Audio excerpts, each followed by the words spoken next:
Search in the era of AI. Awesome. All right, we've got some people joining. Let's see. All right.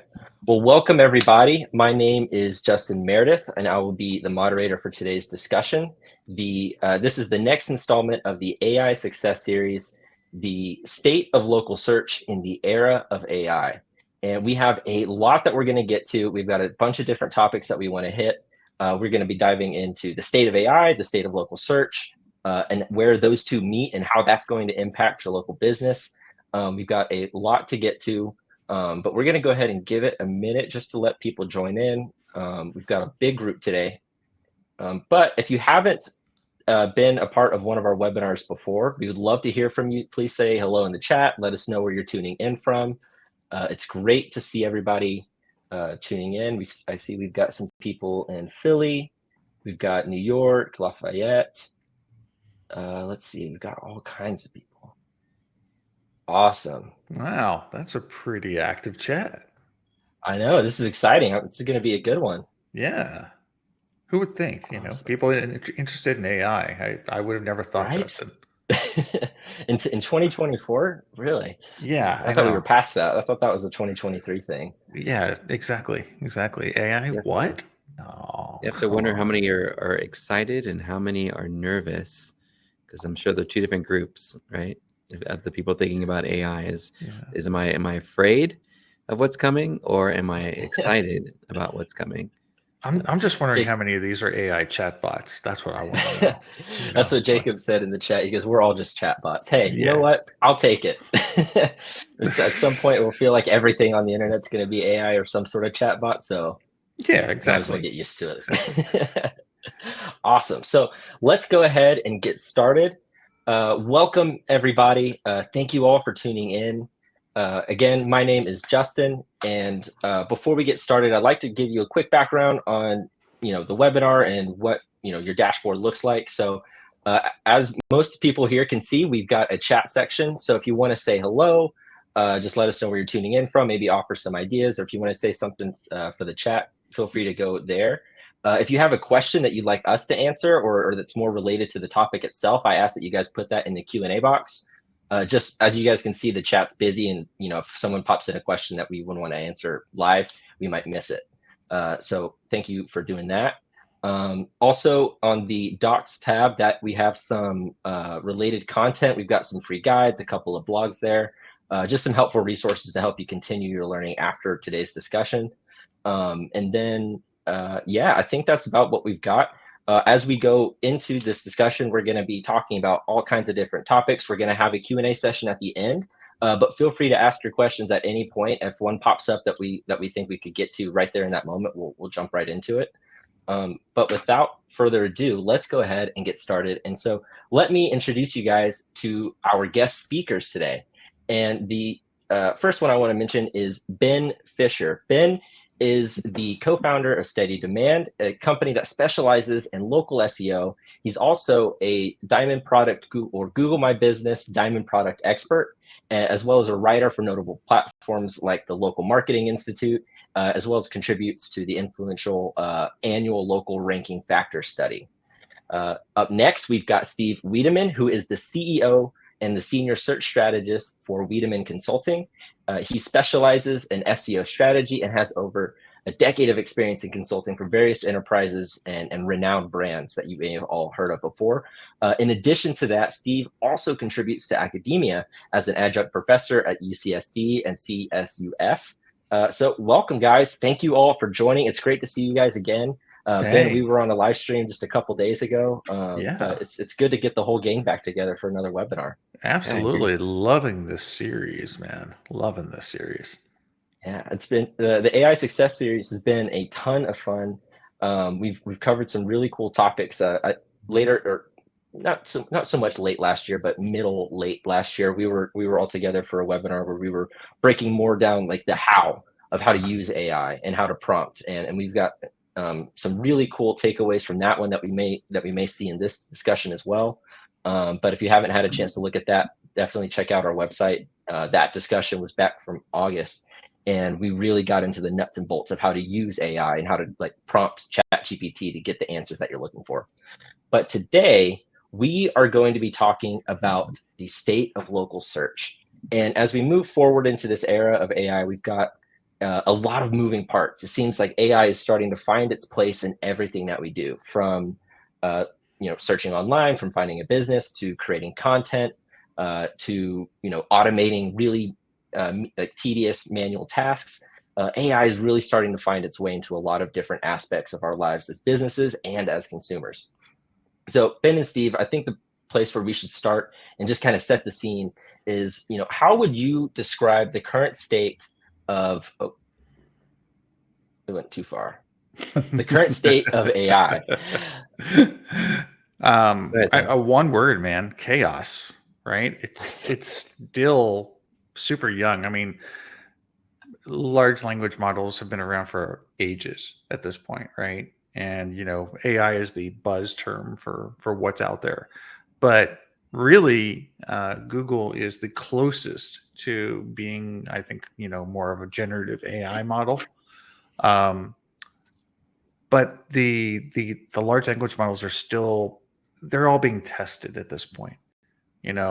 I think Bing has already proven that they have failed. They've only captured maybe 1% more of market share. Google's still experimenting at this point. We've got some interesting stats to go over later on in the show, from a study that was just recently done with SGE, Search Generative Experience, for those of you who don't know what that means. But even with SGE, it's a baby. It's still young. There's a lot of testing that's going on. And when it comes to local search, just one example of these kind of tests is how they play around with the map pack, right? You've still got the 3-pack. So that's still there. But the SGE result, sometimes it'll be 3, sometimes it'll be 5, sometimes it'll be 10, sometimes it'll be text with no images, sometimes you'll have reviews. It's Google doing what Google does all the time. They're just testing. Sometimes you have a collapsed result, sometimes you have a full result, sometimes you have click a button to get a result. So what Google's doing here is basically, in a sense, training the AI based on user behavior. What I fear, though, is that Google does what Google always does, and that is that they skew their tests to a result that they actually want. And that's, I think, what we need to watch out for this year. Love it. Yeah, I'm thinking about what you said with the tests that they're running, and what percent of the people who are using labs.google and opting in to the search generative experience are actually marketers and not regular day-to-day consumers.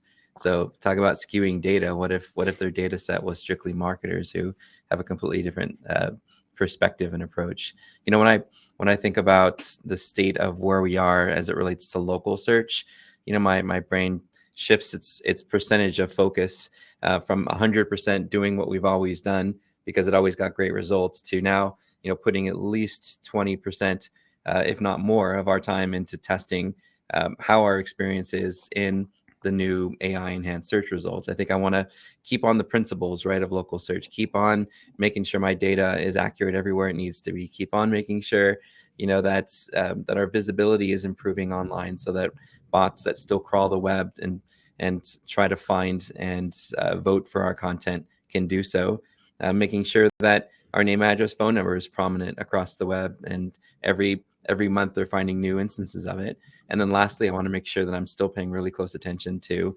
reputation and review, both the quality, quantity, as well as the velocity of reviews. So I keep focused on those areas, right, in terms of what I know can benefit my rankings and maps, while putting 20% of my time into looking at what might be shown in a generative search result. And now more than ever, I think playing around with voice search, if you haven't already put some time into it, I think the state of where we're going is detaching and untethering ourselves more and more and more from these handheld devices, and getting to a place where we find the answers we need through a voice search and the options that we might be looking for on the web. So I think that's where the divide happens, and where we should be putting our time as marketers is, again, focusing on those fundamentals and then putting some testing into the generative search results and into voice search. Steve, what I want at the end of the day is I want to be able to click a little button right here and think about what I want and hear it in my head. That's what I want. And what's coming beyond that we haven't even talked about yet is the action that happens. Right now, it's all information. It's all just giving you information. What if we say that sounds really great, AI? Could you go ahead and book that for me? Could you go ahead and connect with the database for that barber and just get me on the schedule for Thursday? Can you just go ahead and book the cheapest flight that goes between 6 a.m. and 9 a.m. using my default billing? So I think when we get to that place, where AI isn't just giving us information, but taking action on that information, us as web designers and veteran webmasters, I think it's trying to figure out what are the things, the components, the actionable coding that needs to go into our content or into our brand or into the knowledge graph that will enable a lot of those transactional type things to happen. And I know we're going to talk about it more in a bit, but I think the first scary though going to be Action Console for sure. That's so scary, man. If you think about that, like not to get off too much on this tangent, but like ChatGPT has the plugins, right? And the plugins can actually do these things already. And I believe actually Bard even has a couple plugins that can do these types of things, like make transactions, book hotel rooms, things like that. Mm-hmm. That is so scary. If you think about it, look at the data breach that ChatGPT's already had. Yeah. So anything that you put into ChatGPT actually is being leaked onto the dark web, right?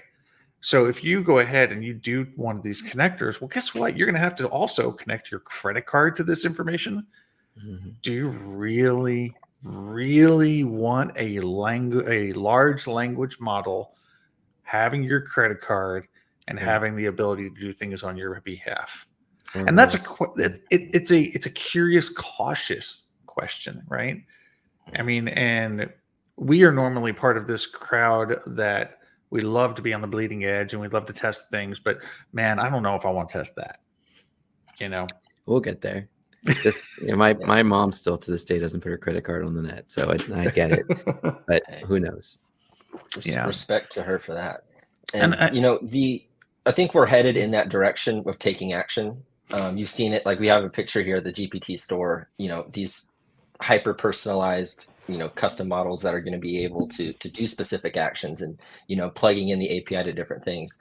It'll be interesting to see how that plays out. Like you were saying, Ben, by having your credit card connected to it, like, do you trust that? Same thing to what you were saying, Steve. Like, I think as time moves on and people get more comfortable with it and it's not as new, it might start getting a little bit easier to trust it, but should we? And that's going to be something to pay attention to moving forward. But this is the side of the AI side. Like, the technology has been advancing like crazy. These models are coming out and they're more accurate. The images are becoming more realistic. The videos are being, created, way more realistically, and that they're also getting created faster. And that's a big part of this that I've seen a lot in the past year is the speed at which these models are moving and processing information is just astronomical. And when you read in the news, you'll see like OpenAI, they're putting a bunch of money into GPUs and they're trying to beef up that hardware side so that they can power these massive models. Now, the other aspect of this is local search, and this is going to be something that I think is, and for sure on the local business side, is something that everybody in a local business should be paying attention to moving forward, and seeing how their web presence is being impacted as things get rolled out with Gemini and with Google as they continue to test, like you were saying, Ben. So from your perspective right now, after the year that we've had of all of these different things kind of coming out and advancing and improving and changing the chaos, what is the current state of local search as it sits right now?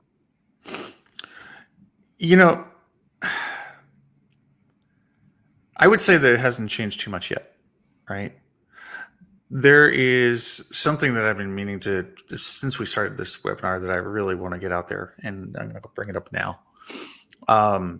the thing is with SGE is it is currently in a state which can be manipulated.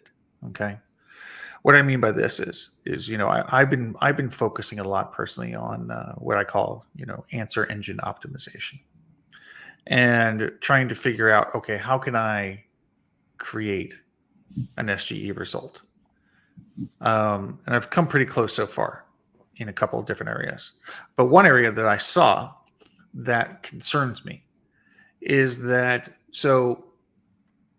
Google's taking a backward stance, actually, I think, where they're starting to look at Reddit and forums and things like that as more authoritative sources of information, right? Because they're moderated, basically. However, it's also being abused.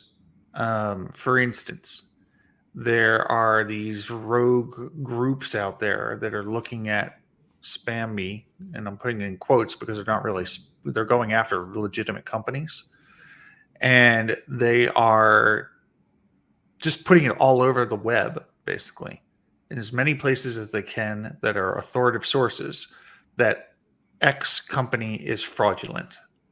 Well, guess what's happening is when you do a search with SGE turned on, the result that's coming up from SGE is saying that this company is reported as a fraudulent business. And it's right there. It's the first thing that you see. And that is extremely damaging to a brand, obviously, especially if they're not fraudulent, right? It's just a bunch of people out there going and saying that they're fraudulent. Wait, are you saying SGE is the new Yelp?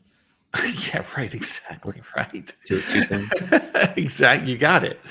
And, I did an experiment with the new appeal reinstatement process from Google. And because it was brand new, so I was like, oh, this is a perfect opportunity. Can I manipulate SGE into saying what I want it to say? And the answer was yes.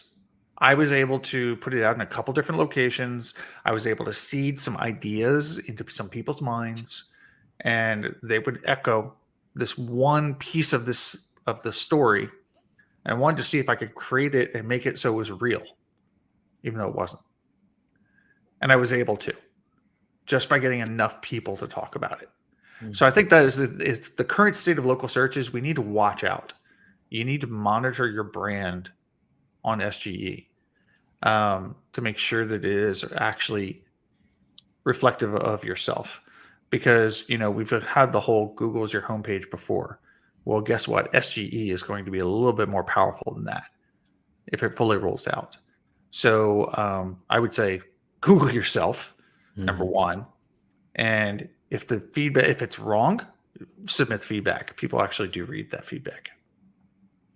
Yep, I'd agree. I think the state of local search is that it's right now the ranking signals and focal points that we use to appear in maps and in web search haven't changed significantly, but they're likely to. And if you're not already using, the new search generative experience, and like Ben said, I know there's not any tools that will monitor it yet, but just spend a couple minutes every morning, 2 or 3 minutes, do some searches. Do branded searches for your company name and do some non-branded searches for the products, services, or locations that you have, just to see what's appearing and compare it to the web results. Scroll the page a bit, see what other elements are on there. Are they Reddit links or forum links?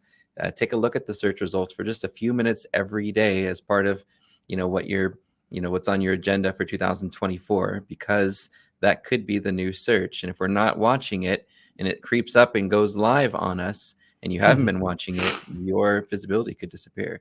So definitely, watch closely, because we don't know what's going to happen. Definitely. And, we've talked a little bit about SGE, and we're going to dig into that, I think, on the next slide. But first, I just kind of want to, talk quickly about Google's feelings towards AI-generated content, which is another big aspect of this whole AI era that we've been in. When ChatGPT first came out, people were not really quite sure what that would do, like was Google going to penalize people for, are they going to have a way to know if a blog was written by AI, for example, and if they found that they determined that it was, would that penalize them? And then we've also, throughout the year, we kind of heard some different things from Google where they were, more focused on, the quality of the content. But, from what you guys have been hearing, really kind of where would you place Google's stance on AI generated content right now? Ben, you want to go? Sure. So I would have to lead off with the fact that this is all still very young. It really is. And even the tools that are out there like Originality AI and all sorts of stuff that are supposed to be detectors of content, right, to see if it's AI generated or not, they all fail in one way or another. They put up this, well, here's how we do it, and it's and we're looking for X, Y, and Z, and and we can't tell you the rest because otherwise you'll be able to game it, whatever. I mean, I put in original articles in through those tools, many of those tools. They all say, oh nope, this is generated by AI. Well, guess what? I'm Ben GBT. Fine, whatever. Okay, I guess I'm AI now. So, but even I think Google is going to have a little bit of a tough time detecting what is AI and what isn't. But on the flip side of that coin is, like Steve and I have been doing this for 20, 30 years, right? We've seen Google when they first came out. We've seen the evolution of the search engine, over the years. And one thing I think that we can probably all agree on is Google's going to be able to figure it out soon. Maybe not today, maybe not this year, but soon. And they're going to be able to figure out and somehow be able to say, yes, with 90% certainty, we can say that this was probably AI generated in part or in full. And, so how they feel about it, though, currently is that, and they had to rush this out, by the way, I think personally. But I think how they feel about it currently is they've kind of put this kind of like blasé kind of label on it. Well, as long as it's useful, it's okay. Well, okay, that's not a rule yet. And so, yes, you've got the EAT or EEAT, and and yes, you've got the helpful content update, which occurred last year. But I think what we're going to see this year is we are going to see some type of a hint at an AI penalty after they figured it out. And I'm sure there's probably an entire team at the spam team trying to figure this out right now, because currently AI is absolutely tainting search results. It's almost like a poison pill right now. So, got AI basically reading AI and spitting out AI. What is that? AI going insane.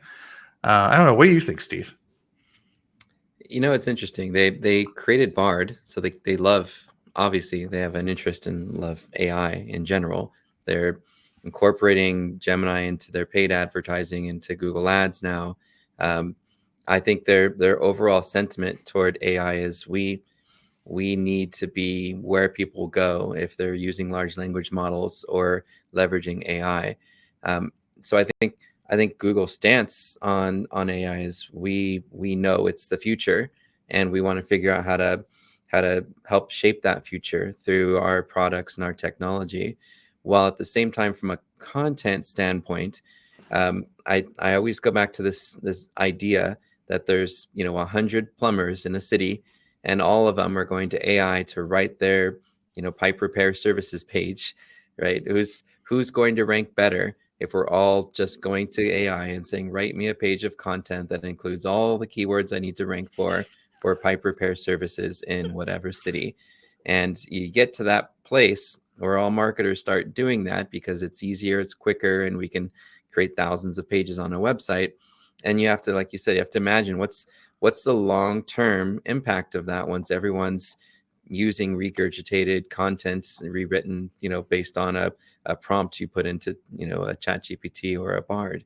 So I imagine those businesses who take a lot of pride in their business and love to show examples of what they do and why they're different and why they're better, and to showcase reviews and testimonials and live content and experiment with things on their pages to make them just completely different and unique, while still incorporating best practices into titles and headings, and still looking at your Google Search Console history to see what search terms that page attracted traffic from, to make sure that we've addressed those topics, those ideas in context. Still looking at the top 10 search results for a given search term that we want to appear for, to study the topics and entities that are on those pages to help us build a table of contents for a page that incorporates all the different needs that our customers might have, and then of course taking that outline back, in-house, turning the internet off for a minute and just creating something really amazing and helpful for your customers. So I have a feeling that, like Ben had mentioned, I don't know necessarily that there'll be a penalty for it, but I can tell you those brands that do take a lot of pride in their business, that will take the extra bit of time to do that extra research for the entities and search terms that have a benefit towards solving the intent of what the user is looking for, are by far going to do well long term. And I think we've all been reading about the big SEO heist and stories and commentary, and how one brand basically just stole an XML sitemap from a website and then had AI regenerate all the content, and we all saw all that traffic just disappear overnight. So it's I love what Jim Rohn said, and I stand by that, is that you don't have to do extraordinary things to be successful. Just do ordinary things extraordinarily well. And if it feels like a shortcut, if it feels like a technique or a hack or a tactic, and it doesn't feel strategic, I don't know, talk to a consultant before you move on it. Steve, you sparked off a little backward thinking thought here, and that is in a good way. And that is that SEO has always been like this, right? Since almost day one. You've got the SEO companies or the SEO people, whatever you want to call professionals, that will take the shortcuts and charge extremely low prices and take advantage of merchants, basically, and cause horrible experiences with SEO. Yeah. That will use and abuse the large language models, the AI out there, to take those shortcuts and create that crappy content, right? And I'm just going to call it crappy content because that's what it is. And then there are those that will actually shell out the big bucks and pay people like you, Steve, right, to do an extremely thoughtful, audit that basically does, that you actually manually, in a sense, go through Google Search Console. You might use AI to do some things that give you a little bit more speed. Mm-hmm. But then again, you still got the research on the side, and you still have to have editors and all that kind of thing. So and we've seen this throughout our entire professional lives, is that's kind of how it goes, right? Mm-hmm. Is you've got the guys who do the shortcuts, and you've got the guys who don't use the shortcuts. Yeah. And it's usually the guys who don't use the shortcuts that actually end up winning at the end of the day anyway.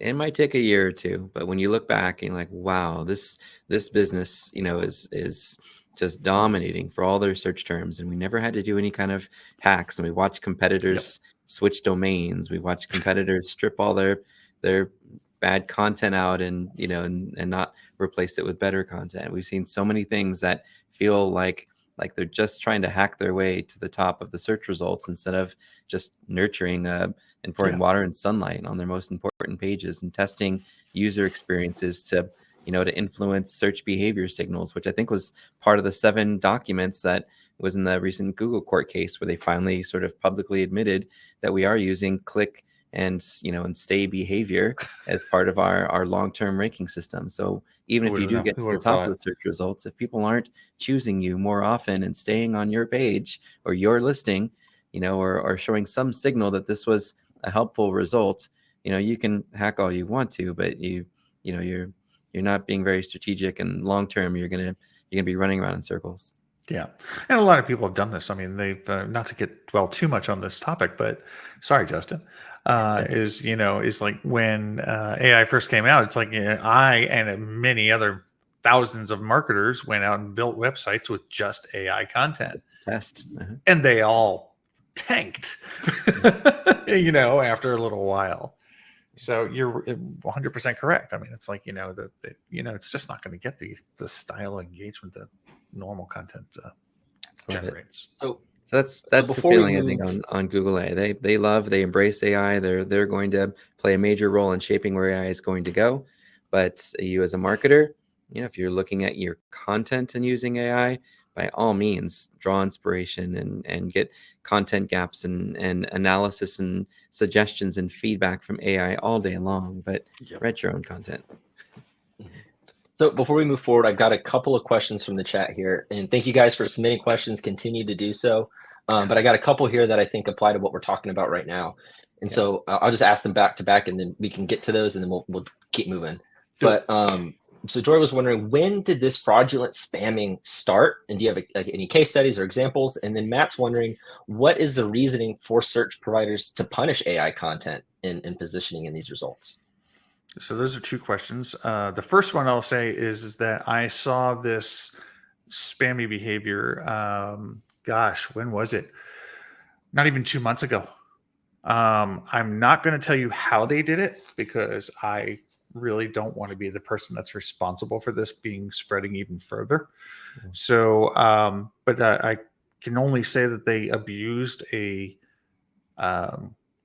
well-known source that Google respects, and then they had a army of people go out and spread the same information.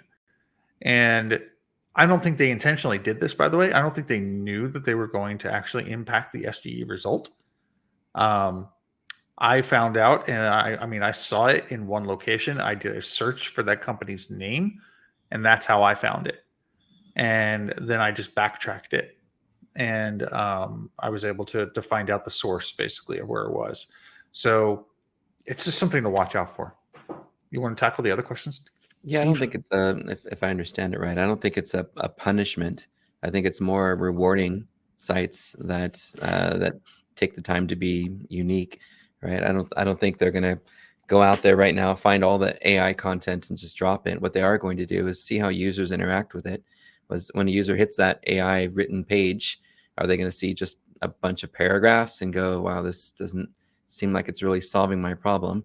Are they going to hit a page that immediately tells them visually, wow, this is a company that can help me. Look at these testimonials. Look at this video or this diagram they put together that shows me why it's probably a good idea to go with this company versus someone else. I believe that, again, I don't think there's going to be a penalty for it, but I do feel like sites that are taking the extra time, to do a better job are going to be rewarded long term. But even those folks are going to get frustrated because someone's going to figure out another hack and they're going to flank you in the search results, and you're going to have patience, until that result goes away, and it will. So I would say, while we're going through all these transitions, if you haven't already, consider looking at more of a universal marketing strategy and not just put all your eggs into Google. That click traffic is going to continue to go down, as more users and Gen Alphas and so forth are using different publishers to find content. So focus a little more energy in other places. Look at all those different destinations that your competition are getting traffic, and make sure that you've got a presence there. And have a consolidated digital marketing strategy so that you don't have to worry about losing 50 clicks from a map ranking that a competitor did something shading to displace you on.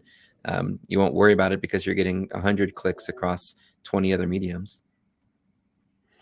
Anyway, it actually brings up a good question, Steve, because people bring this up all the time in Google about Google search, at least in the marketing sphere, and that is the terrifying aspect of a potential zero-click search, which we see a little bit of right now, right?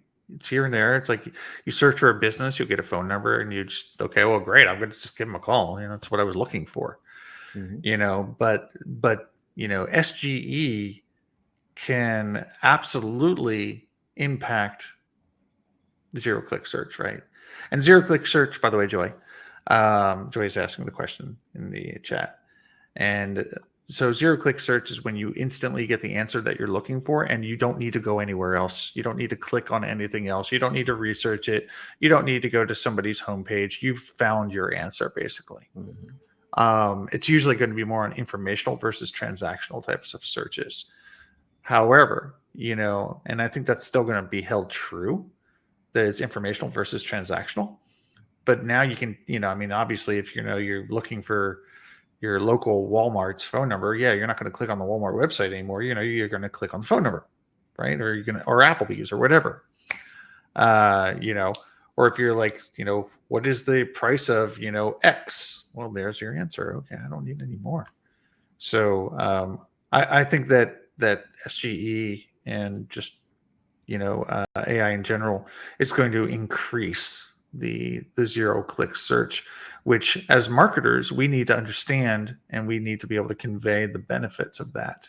And I have no idea how we'll track it, but I think we're going to get a lot smarter too, man. I think as we see ourselves appear in those types of searches, what is going to change in the messaging? What are we going to say or do that is going to invoke a second search, or that's going to benefit our brand awareness, in that process. So I don't think stopping the content creation process because we won't get clicked on as much is the solution. I think maybe even creating more content so that our brand has more credibility and authority and appears more often in those voice searches, will benefit us long term. And I remember at Disney having a meeting one time with the display advertiser, and I was like, man, my SEO stuff is crushing it right now. And he's like, well, these spikes that you see in SEO are actually because of the display campaigns I have going on. I'm like, no way, this has to do with all the keyword research and things we did. And he proved it to me. He actually went live with a display campaign, and search went up. People saw the brand, they saw the messaging, they heard about it, right? They didn't click the ads in some cases, but they saw them. And then later on, they performed, a search that had a different intent, a purchase intent, a transactional intent, that had a benefit to our organic. So I feel in many ways, a lot of the no click could translate, depending on how we work the messaging, into clicks down the road, into more visibility and memorability of our brands. So I'm still a proponent for creating as much no click content as we can create, because that's free display advertising in many ways. Oh yeah, no, I 100% agree with that.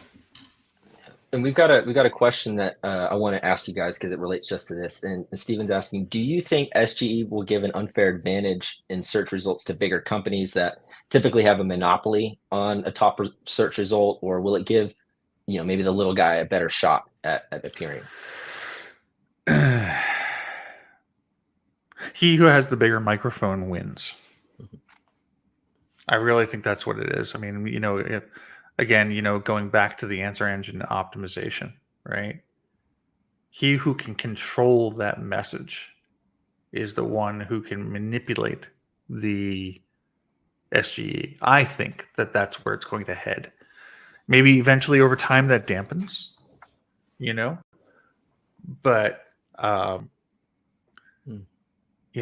don't necessarily know that that's going to be the big guy, though. Yeah, because go ahead. Well, I mean, it's just, we know how enterprises work, right, Steve? Okay, they are these huge mammoth ships with an itty bitty rudder, right? And it takes an amazing amount of time for them to turn. And I mean, if you want to get an email address from an enterprise, good luck on that. It's like Steve and I have an experience together with this. It's where it took 6 months to get an email address created. And so I think that smaller organizations are actually going to have a little bit more of an advantage here, because they're going to be able to control the narrative. That's what I was thinking. I was thinking the good news and the bad news, right? The bad news is, the bigger brands have a much larger budget to produce more content and solve problems and create and you're seeing this already in featured snippets all the time. You go to SGE, you see the same featured snippet mentioned in the chat result, and then you see it again in the featured snippet in the test. So there's definitely a little bit of a correlation in some of those answers of featured snippet and what you see in SGE. But the large corporations, so the bad news is that, yeah, they've got bigger budgets, and once they figure this out, they could have an army of folks that are writing, publishing, getting approved, and launching content. But the good news is, like Ben mentioned, they're often really, really big with small rudders, meaning there's one person behind the helm of SEO trying to quantify to their boss why they need a small army of writers to help produce really strong headings and paragraphs that would show up in featured snippets in SGE. So yeah, as a small business, you have an advantage right now to get ahead of the game, to get some of that click-through rate, to own that top spot as quickly as you can, until these larger brands figure it out. And a lot of them aren't going to care. A lot of them are really focused on bottom line and e-com and getting folks into their stores and restaurants, and they're less interested. In fact, I have one client who made it very clear that the only thing they were going to focus on in 2023 and 2024 was purchase-driven intent content. That's all they cared about. I'm like, but there's so many brand opportunities. There's so many ways that we can become an authority on a topic. Don't care. I'm a big business. I've got a fixed budget, focus on purchase-driven intent content only. So with that mindset, as a small business, you have an opportunity there to take advantage of that. Yeah, actually, we should do, Steve, is we should do a video where I play the CMO role and you play the marketer role, and you kind of trying to see how long it takes for my head to explode. Exactly. You try to convince me on the fact that content generation and SGE is the future, and I just totally beat you into submission.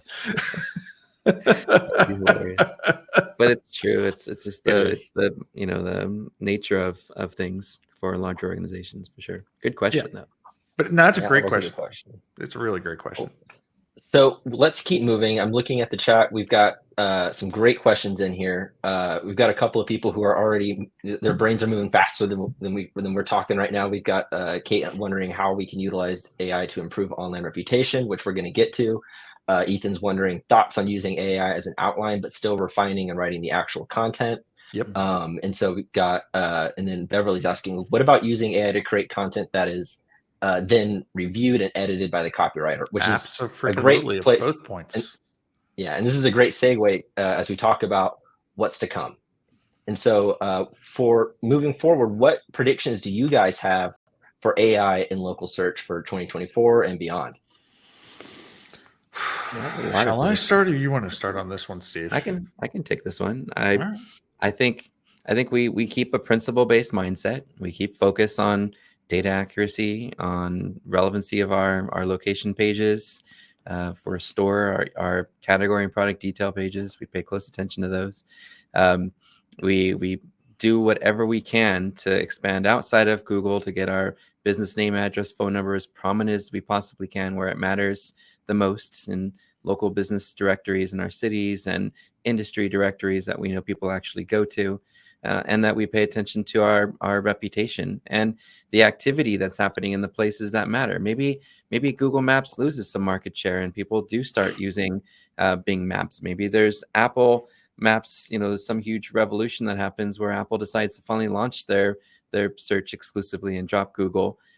So I think paying attention to where they're finding us and making sure that those locations remain as active as they can be is that the businesses that are doing that are really obsessing over the places that they know their customers come from to make sure that there's enough activity happening around those four kind of fundamental local SEO areas are going to be the ones that succeed. So how do we apply AI to each of those areas? How do we apply AI to make sure that our business data is correct and accurate everywhere it needs to be, and in a way that the maps understand it? How do we make sure that our pages themselves, our location pages, are as helpful and unique, and maybe even include some native and first party reviews for some credibility and EEAT signals? How do we leverage AI, like we're going to talk about in a minute, with regards to reputation and how we react when someone leaves a positive or negative review in a way that that doesn't require us writing a paragraph each time, but does require a level of, moderation so that we know that we're, that we're responding. So I think the future of where we're going is going to take those primary principles and figuring out where we can use AI to do a better job across each of them. Yeah, I completely agree. I mean, a lot of these predictions that are on the screen here are things that I believe in. And the biggest one is, and this goes back to the questions that we had earlier, and that is about content and editing, basically. I think we were talking about this the other day, Justin, and that is editors are going to be the new programmers.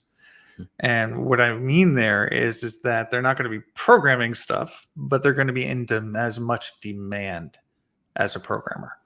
It's going to be a very specialized, it is already a specialized skill. Editors are writers, they are journalists, they are researchers, all in one. And I mean, we have 11 on our team. And they're amazing people. They really are. But they are going to be what's necessary in this AI generation, or whatever you want to call it. Because we're not going to be able to stop it. People are going to create content. Last year we had a stance where we were like, nope, we're not doing anything with AI and content. This year we're like, yep, we're doing a lot of stuff with AI and content. And because all of our competitors are anyway. So we've got to do it too, right? It's, and not to mention, it just makes business sense. It's useful. So, but having editors on the back end of that to do the research, to be able to say, is that stat actually a real stat, or is that from 2017? Right. It's like if you Google like local SEO stats, you're going to find out they're from like ages ago. Or I'm sorry, not Google. If you do it with ChatGPT or SGE. So yes, the next thing, we've talked about this a little bit, is answer engine optimization. I think somebody's going to crack it, or at least start to crack it this year, and understand how it can be manipulated. And just like anything else, it will be manipulated. It will be used for scams. It will be used to manipulate the search results in one way or another to benefit one person or one entity. And then the search engines will turn around and be like, no soup for you. And they'll figure out a way around it. Which comes back, to penalties, right? Is that there is going to be, I think Google's going to figure it out, and there will be some type of a penalty. Maybe not in your search console, but maybe your rankings just all of a sudden tank one day. And I think the exciting thing about this year is going to be really about multimedia. And we just saw yesterday, I think it was, they released, Google's releasing their new video model, basically. And it's an alpha right now. Nobody can even get to it. But they put up a page about it. And so now they're doing text to video. They're doing image to video. Video's kind of been it's been on the back burner for most people when it comes to AI for last year, but I think this year it's going to increase. I think we're going to see a lot of consolidation in the industry too. Maybe Midjourney gets purchased this year, because they've locked people out of their API. Who knows? But at the end of the day, users want an answer to a question that they have, and that's why they do search. And AI delivers on that promise. It does give the answer, for the most part, accurately these days. Anyway, so that's what I think is what's to come. I sure hope they start doing the penalties, for sure. I noticed in featured snippets, one of my clients does a lot of upper funnel content, and his competitor does some really shady things to get the featured snippet, not just just creating great content, but instead what they'll do is they'll blast it out the way we used to with videos when there were 20 different video platforms that we could own the whole first page of Google with video thumbnails. But they're blasting out their featured answers to just these ridiculous garbage, private blog networks and whatever, so that when Google crawls the web, they think that that's that answer, that question, and that answer are the best, simply because of the amount of times that they find the reference to the page that the competitor put out. So I've complained about it multiple times to Google, and have identified it and show the exact examples that prove that featured snippet happens the way it does, which I mentioned is what I see in the SGE. So I really hope Google can look at the TLDs and the pages and the domains that those syndications are happening on, and use that as a digital footprint to raise a flag and say, I see what you're doing. You're trying to manipulate SGE and featured snippets, so we're going to impose a penalty on you. That'd be amazing if they did that, but I don't think we're there yet. No, not yet. Not yet.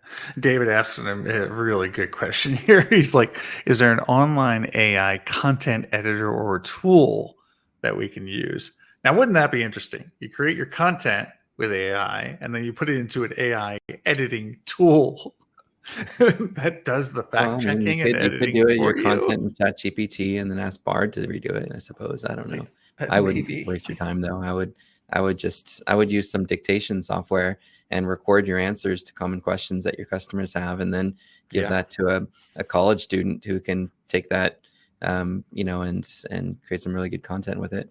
So you can use a voice to text software, and then have that text rewritten by a college writer, or even a family member who wants some extra cash.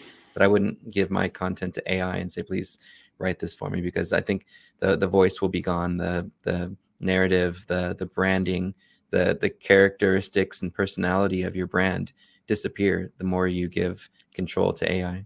Yep, exactly. And it's important to keep that human touch involved, or that human nuance involved, because you may not even notice it over time if you're not paying close enough attention, but you'll notice that the content, the voice, that kind of stuff can start drifting in a different direction without you even noticing. Oh, we're all going to notice. You want to make sure that you stay. Yeah, I think we're all going to be able to look at content pretty soon and know what's AI and what's not. As a professor at the universities I'm teaching at, I know the stories, what a page looked like for ChatGPT and what a page looks like that's delivered by a student who used it. I know right away, because I've looked at so many of the same pages submitted by students. And I think the rest of the world's going to know the same thing when they go to a page and like, all right, this company didn't care enough to write something for me with their brand. They just went to a tool to show up in Google, and I don't know that I'm going to give them my time because they didn't give me theirs, or vice versa. Maybe. That human nuance is going to have more impact. It's going to be it's going to have a kind of a value. And that's something that we've seen a couple of questions here about, and I want to transition into this topic, and that's online reputation. And one of the things that I think is going to carry a large impact with consumers as they start evaluating or searching for local businesses is trying to cut through the noise of AI stuff and look for real verified reviews of real customers, or just something that they can trust when they read about a business is truth. And right now that word of mouth, the reviews, the customer feedback, the people who can actually vouch for a business still carries a ton of value for businesses. And we've talked a little bit about different ways you can use AI to help make managing your online reputation, or just your SEO strategy a little bit easier. And there are a lot of different ways that you can do that, and there's a lot of ways that you can give AI control over content. But one of the ways is it's AI in the sense, like for example, with Birdeye, we use artificial intelligence and natural language processing to be able to respond to reviews, create social posts, whether it's images or captions, and generate review requests. But also, I don't want anybody to sleep on just good old-fashioned automation and being able to repeat tedious manual tasks that are really difficult to do consistently. For example, just sending a review request to all of your customers. Just the simple fact of making sure that every time a customer finishes a transaction and they get home with their new product, or they just got home from a restaurant, or they just had like their house cleaned or their yard cut, every single time that happens with a new customer, they will get a review request. And just having that consistency with just good old-fashioned automation can be a massive time saver. It could be a huge game changer for your online reputation, just in the sense of now you're making sure that you're giving every single customer an opportunity to leave you a positive review, which we found time and time again to be the best way to generate more reviews and more positive reviews. Because I'm sure everybody here probably can understand or knows well that most people don't leave a positive review just because they, out of the goodness of their heart. You really have to knock someone's socks off. I mean, a perfect example is a couple of days ago, my parents went on a date night to like a Brazilian steakhouse, and they've never been to a Brazilian steakhouse before. And they called me afterwards and like, Justin, you have to try this place. It was absolutely amazing. Like there was just food everywhere, and and they're keto right now, so like this is like their dream is just having all the meat in the world. And I was and they're talking and they're raving about this business, and I asked them, I was like, hey, this clearly is one of the best experiences you've had at a restaurant in a long time. Did you ever think about leaving a review? And my dad just kind of goes, no, not for a single minute. And I think that is something that is going to be important to remember moving forward. And so whenever you can just simply automate a review request, it can open up so many avenues for you to generate more positive reviews, which is going to be a very valuable thing to have in this world of AI. Having real verified human people say, hey, this business is awesome, is going to be really important. And so that's something that I think, moving forward, people just need to keep in mind. And that's something that Birdeye does really well.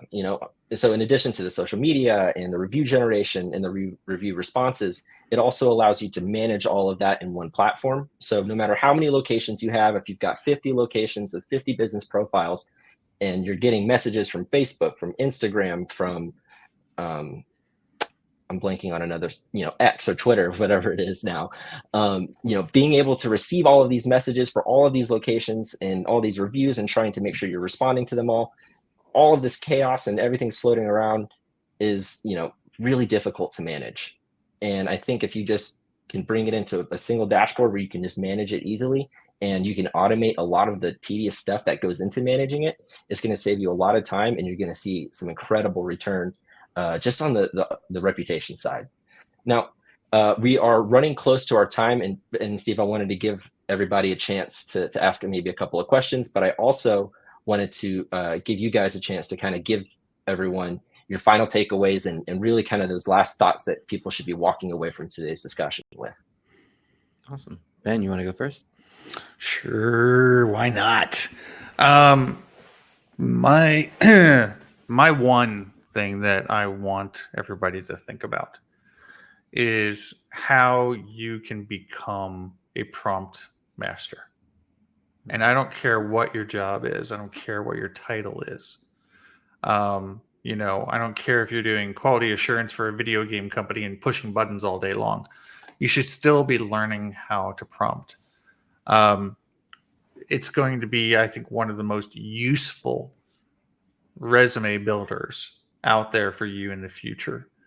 And, I started writing prompts as soon as ChatGPT came out. I started playing with it. And I started figuring out how to prompt and get the answers that I wanted and putting up guardrails and all sorts of things to get my best results. And, so now that I've been doing it for a year and I've experienced it and I've played around with every single platform that's out there, I can write a prompt usually 30 seconds, something like that, and get my desired result. You're going to need that skill no matter what you're doing in the future, because prompts are not going to go away. They may turn into a visual system. Who knows? Eventually, maybe down the line. But right now you need to know how to prompt. If you want to keep the job that you have, learn how to prompt. Love it. I would say schedule 1 hour a month or less to get with your team and to simply answer the question of what did we do in the last 30 days to address voice search and generative search results and large language models for our business. Part of that is going to be looking at the results every day or at least a couple times a week. Part of it's going to be studying to see what the competition's up to and paying attention to how they're changing their content strategy. But part of it's just holding the team accountable to a once a month meeting. I know we hate meetings. Once a month meeting, and just ask the question, what did we do in the last 30 days to address all this new AI technology. Well, so we are right up at the time. We've actually hit the time limit, but thank you guys so much for joining us. And it feels like just based on the chat and the questions that people are asking, we might have to do a part 2 because this has been that's such a very very bummer, active Justin. discussion. Panel. That's a I bummer, know. Justin. Really, man. Just have to get back together and talk about AI stuff for an hour. It's gonna be tough, but I think we'll have to power through it. Jeez, but such thank a you guys. demanding audience. Awesome. Well, thank you guys so much for joining us today, Ben and Steve, and thank you all so much for tuning in. This was an absolutely wonderful discussion. I hope we were able to provide you with some insights and some information moving forward. And if you guys have any other questions, feel free to reach out to us at hello@birdeye.com or connect with us on LinkedIn. We're always on social, trying to keep up with everything that's going on, but we'll definitely have to get a part 2 in the works. And thank you guys so much. And don't forget to check out the related resources. We do a live webinar every month, and we should have our next one already up there published, and that one might be more focused on Google reviews. So be on the lookout for that. But until next time, we'll see you guys in the next installment of the Birdeye AI Success Series. Thanks, guys. See y'all.